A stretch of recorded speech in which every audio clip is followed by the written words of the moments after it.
If you're running Google Ads and not regularly optimizing your campaigns, you're most likely leaving a lot of new potential leads and wasted budget on the table. And in today's video, we're going to walk you through a full checklist of each of the main optimization tasks that you should do inside any account that you're working on to make sure that you're continuously improving the amount of leads you're getting each month and bringing down your cost per lead to really just maximize the value that you're getting from the budget that you're working with. And this video isn't going to be full tutorials on how to perform all of these optimization tasks in detail, but it's going to be more of a list of things that you can follow that if you do all of these tasks on a regular basis, that you know that you're on top of the progress that you're making inside your Google Ads campaigns and that you're doing the vast majority of what's truly necessary to maximize the amount of leads you're getting from your budget. So, the first and most obvious thing you want to do on a regular basis is go through your search terms report. And this is especially important early on inside your campaign because it's one of the main tasks that you can always do from the very beginning without a lot of data to work with. And you can go through your search terms report to see the actual searches that your ads have appeared for. So that's how this differs from keywords itself,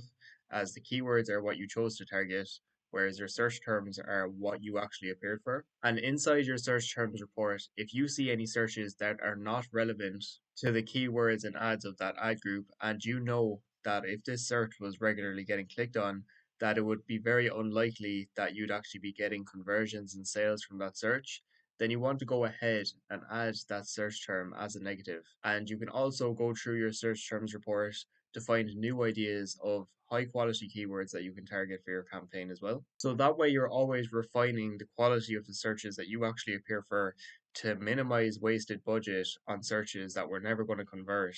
and to add in new high quality keywords that are highly relevant to what you offer to improve the quality of traffic that you're getting overall. The next thing you want to do as well is always make sure that your conversion tracking is working. Now, if you don't have conversion tracking set up properly, I have separate videos on the channel that walk you through how to do those in more detail.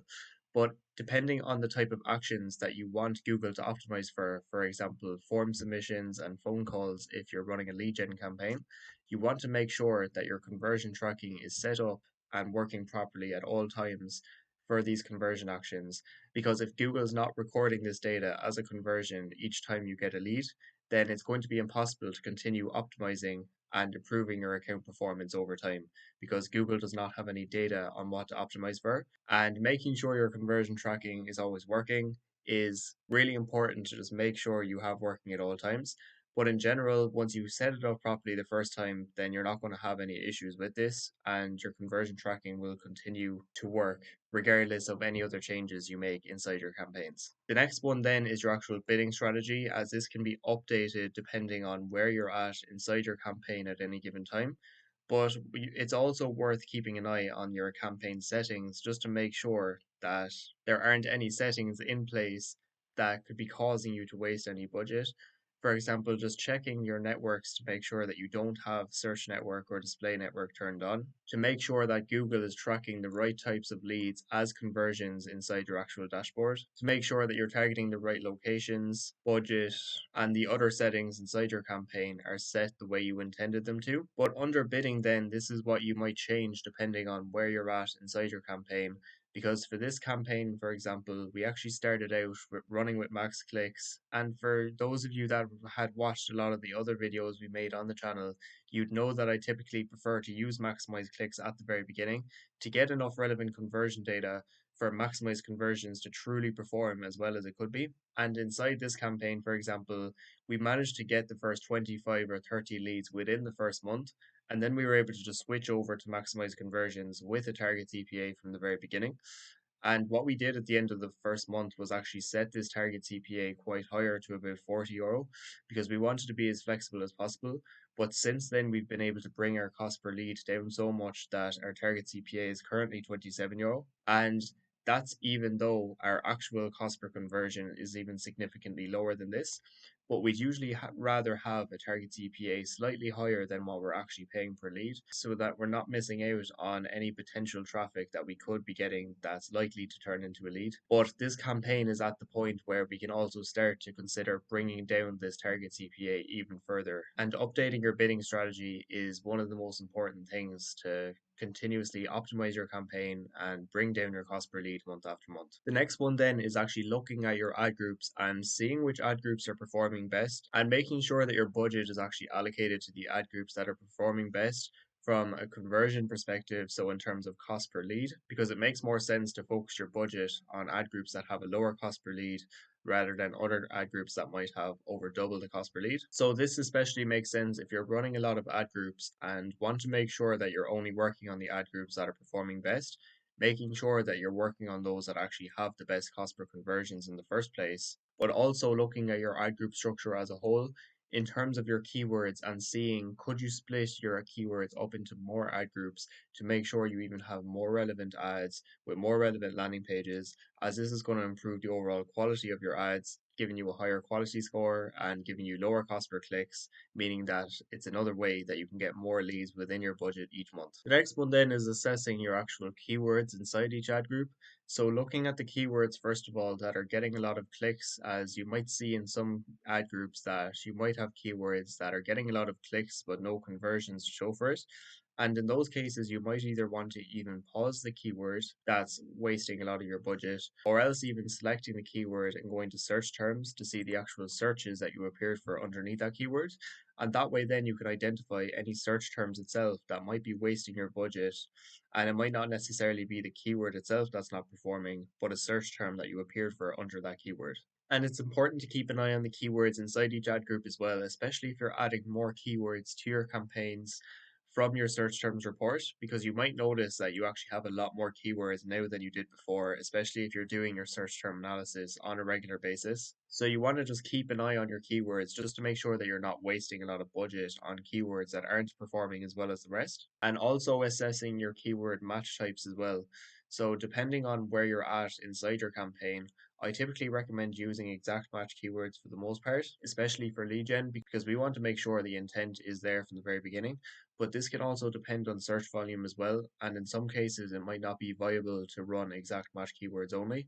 So the match type you use, a lot of it just depends on your overall search volume, because you might need to broaden out your match types to actually get enough traffic to get the amount of leads you're looking for, but also where you're at in terms of bidding with your campaign as well, because we've seen the looser match types, including even broad match, to actually work quite well when you're using smart bidding with a clear target CPA in place after you've been getting consistent leads at month after month. But using broad match keywords really early on in a campaign without a lot of conversion data doesn't perform near as well. So you just want to keep an eye on your match types as well as the keywords themselves, and consider your overall search volume and where you're currently at with your own campaign when deciding what match types to actually use. And lastly, on the point of keywords as well, what's also worth mentioning is keeping an eye on your keyword quality scores. So you can go to columns, modify columns, and then go to all columns, quality score, and pull up your quality score along with your expected click-through rate, ad relevance, and landing page experience. And this will allow you to actually see the quality scores of the keywords that you're targeting.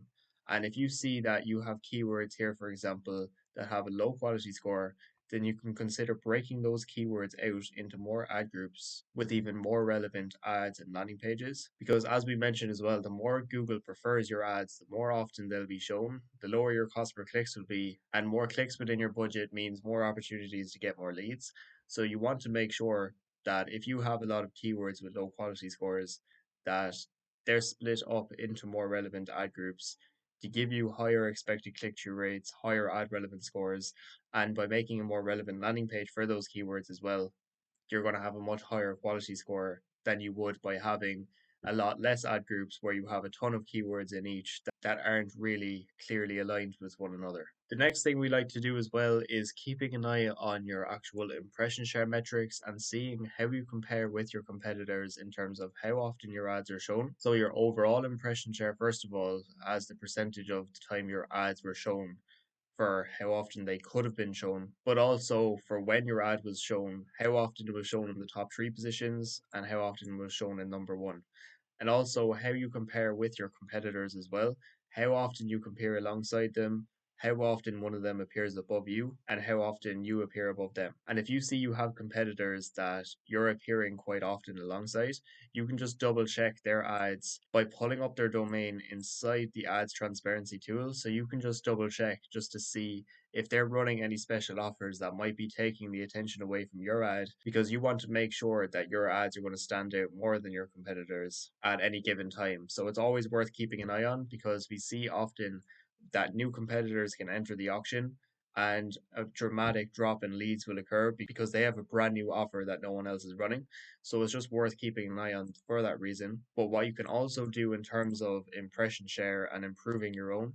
is coming over here to all campaigns.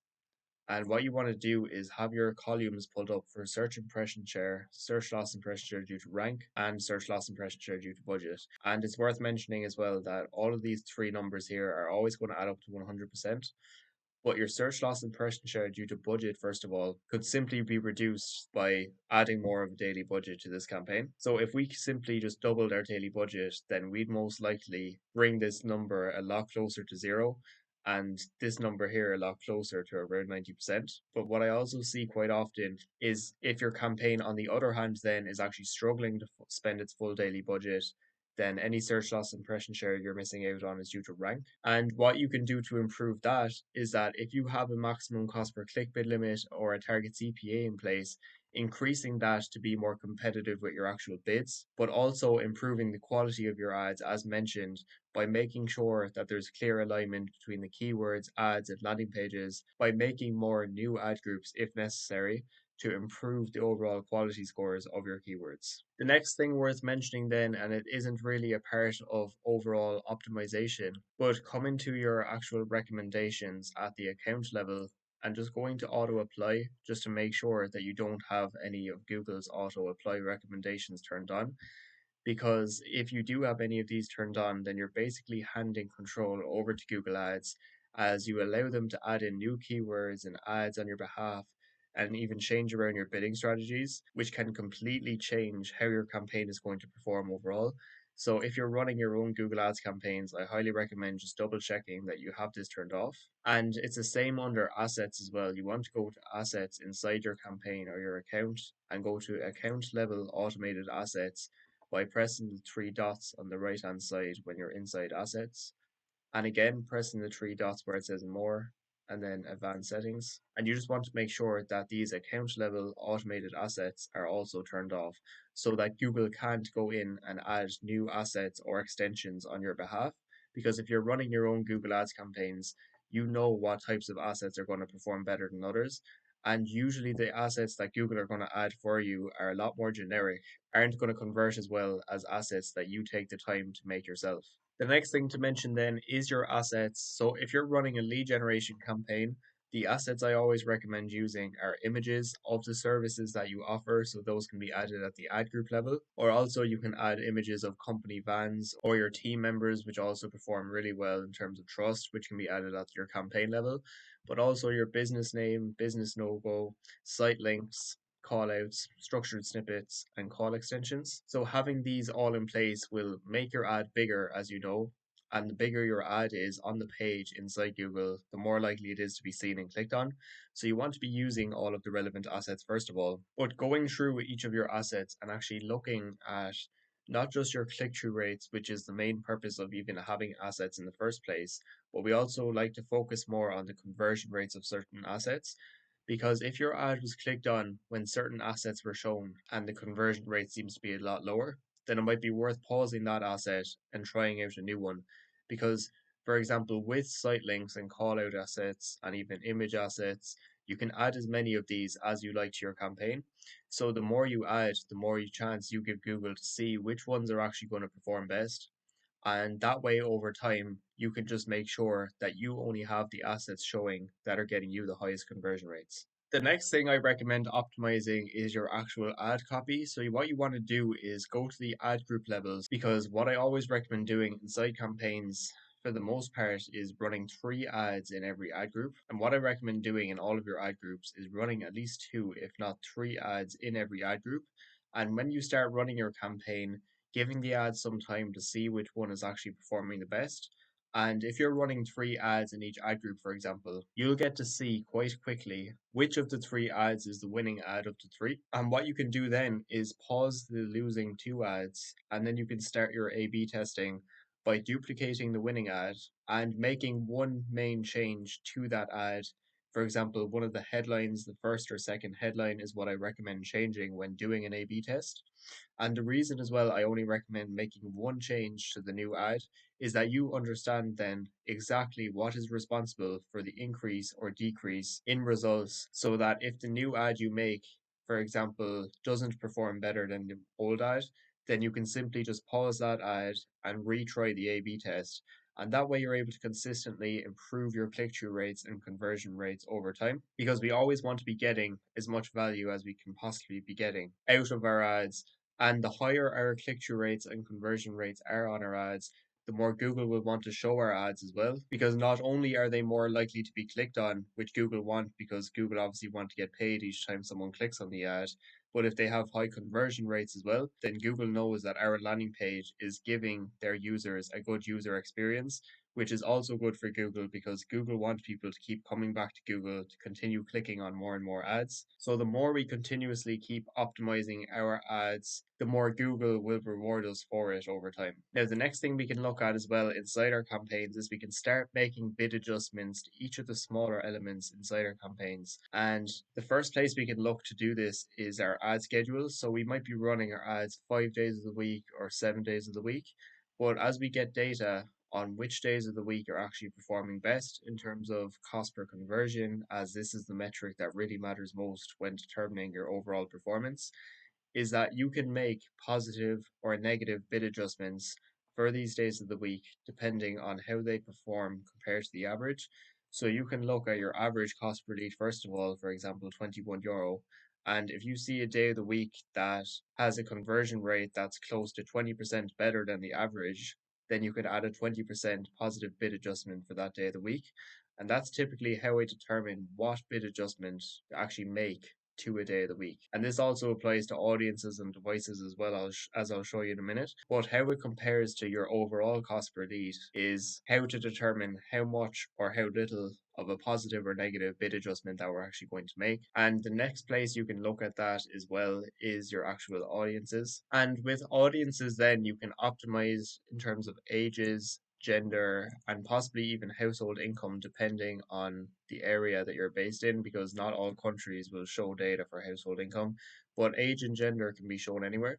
And what we like to do is pull up the two bars, so one for conversion rate and the other for cost per conversion. So this is for age, and just to give you an example, we want the blue bar to be as high as possible because that shows our conversion rate, and the red bar to be as low as possible because that shows the actual cost per lead. So that you can see here, for example, that the 65-year-old plus age group seems to be performing best for this campaign because it has the highest conversion rate and lowest cost per lead,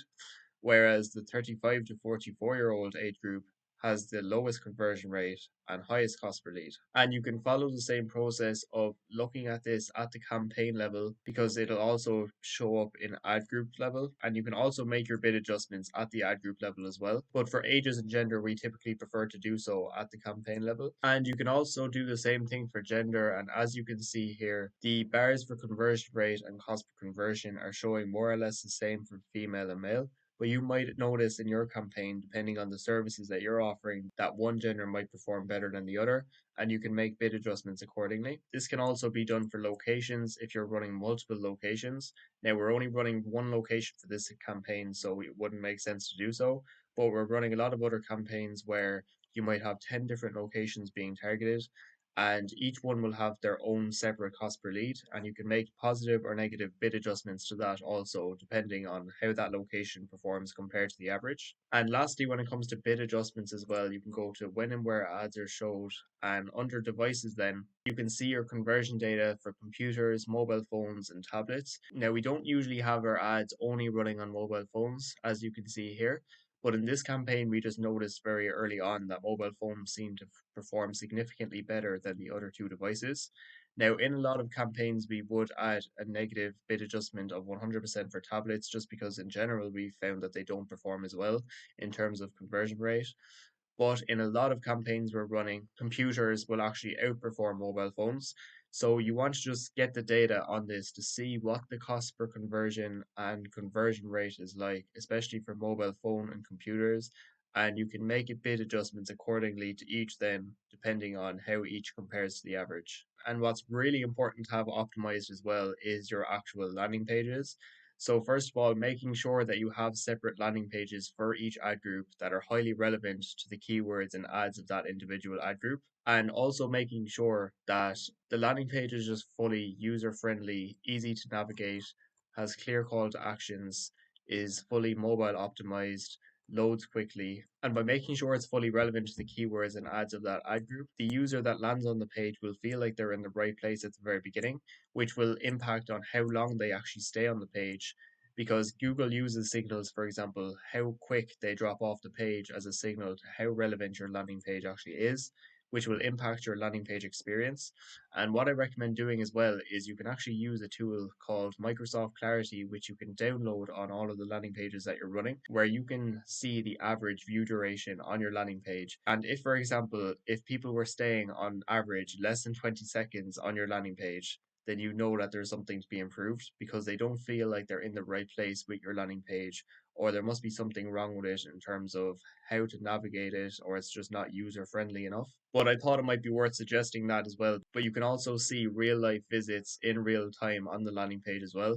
meaning that it'll show you screen recordings of what actually happens when somebody lands on the landing page. And it gives you a lot of relevant data, including when people will actually drop off the landing page, which will help you actually optimize the landing page even further because you have real data on what can actually be improved on the page. But apart from that, the most important things to have included on your landing page is making sure it's relevant as mentioned, but also having plenty of clear trust factors with enough testimonials. And you can also use authority markers like we have here. As long as they feel like they're in the right place, that they can trust you by you showing your 5-star reviews if you have them, and